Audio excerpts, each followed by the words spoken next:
Okay, I want to share something brand new with you on my channel that I've never presented before or even talked about before. For those who follow my channel, you'll know that the under-down deal or under-down shuffle is one of the most destructive systematic shuffles in all of card magic. And in particular, it's one of the few systematic shuffles that will destroy a Bessie sequence of order 8, whereas just about every other systematic shuffle preserves or inverts it. So what I thought I would do is share with you a fun effect that you can do right away using this highly destructive under-down shuffle. So I chose to go with the queens and kings here. So what I'll do is I'll just stack these. And now let me just show you what the under-down shuffle is, just in case you don't know. Okay, so you go under, down, under, down, under, down, under, down, under, down. Last one goes on top. Now let me just show you what it does to this packet of 8 cards and show you how utterly chaotic it is now. Okay? But nonetheless, we can pull off some very surprising magic using the under-down shuffle. Okay, well, since we just both saw the order of the cards, why don't we do a shuffle? It's called the first shall be last and the last shall be first. So what I'll do is I'll go ahead and just deal cards into piles until you say stop. Okay, so okay, I'll deal one. Stop there. Okay. Stop there. Okay. Stop there. Okay, I only have one card left. So it's called first shall be last and the last shall be first. And it's because we pick up the last pile and then stack in opposite order. Okay, so that's what that shuffle requires us to do. Okay, now it's at this point you are completely in the driver's seat. And so what I'm going to have you do is either request a certain number of under-down shuffles to be performed.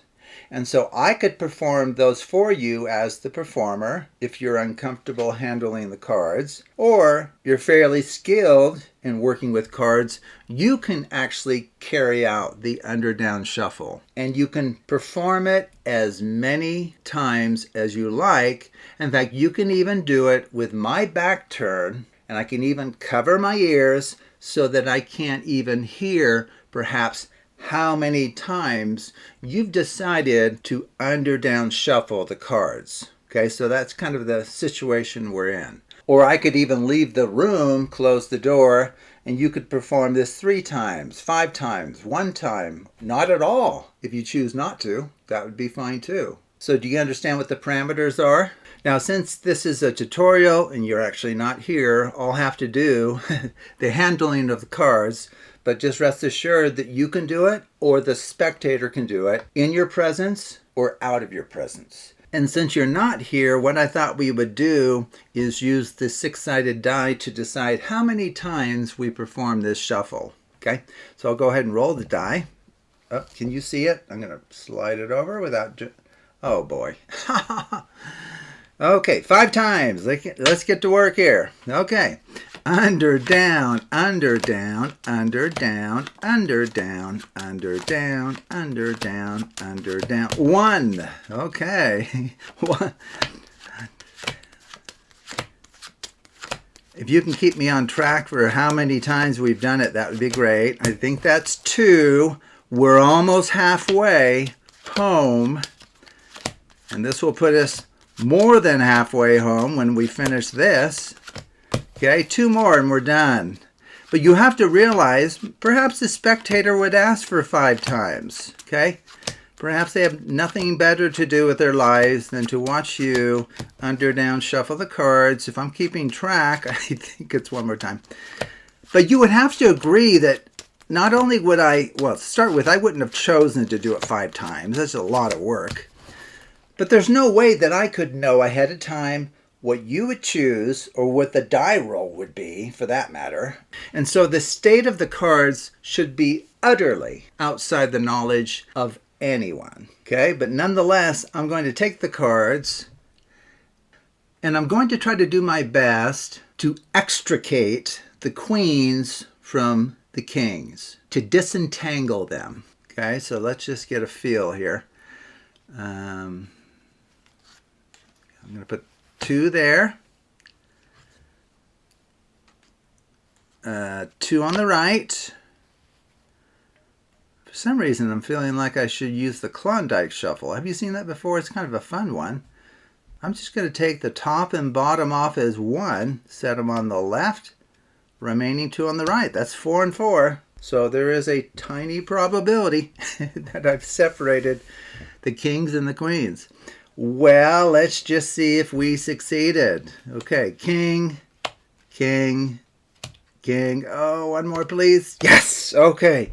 It looks like we did it. Okay, now that's despite the fact that I was not in control of how many times we performed this highly chaotic shuffle. And I want you to look that up on my channel because you'll hear me say that many times. The under-down shuffle is kind of one to avoid in mathematical card magic because it's just so destructive in its effect. Okay, well, how did I do that? Well, let me just show you.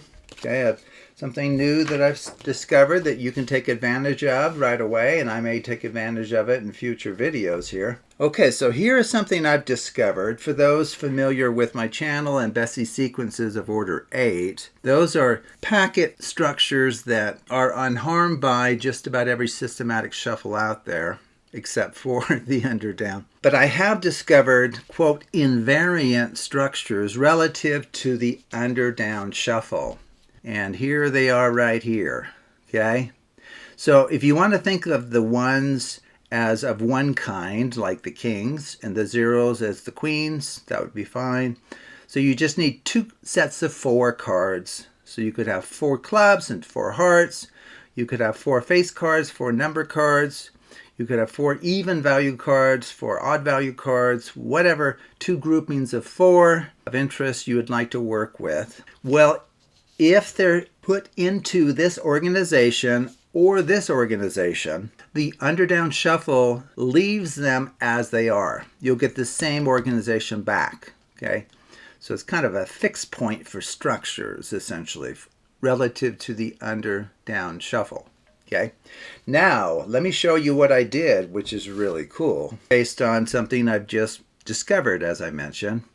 So if you begin with, let's say, all the kings or all the queens here, and then the other ones here, performing the under-down shuffle puts it into this arrangement right here. Now, if you compare this organization of zeros and ones to either one of those, they don't match as is. But if you look carefully at this, reading from right to left, so essentially reversing the order of all of the cards, will land us right here. You get 1, 1, 0, 0, 1, 0, 0, 1. So a simple packet reversal after the under-down shuffle puts it into this organization of the cards that will now be unharmed by, unaffected by the under-down shuffle, regardless of how many times you perform it.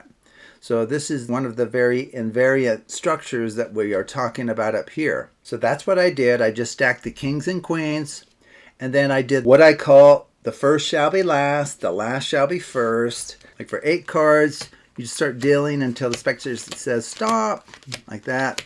And then if you just stack in opposite order, this is a simple packet reversal. Well, that does exactly what we need. And now from this point on, it doesn't matter whether we perform the under-down shuffle once or hundreds of times, you'll return back to this organization, okay?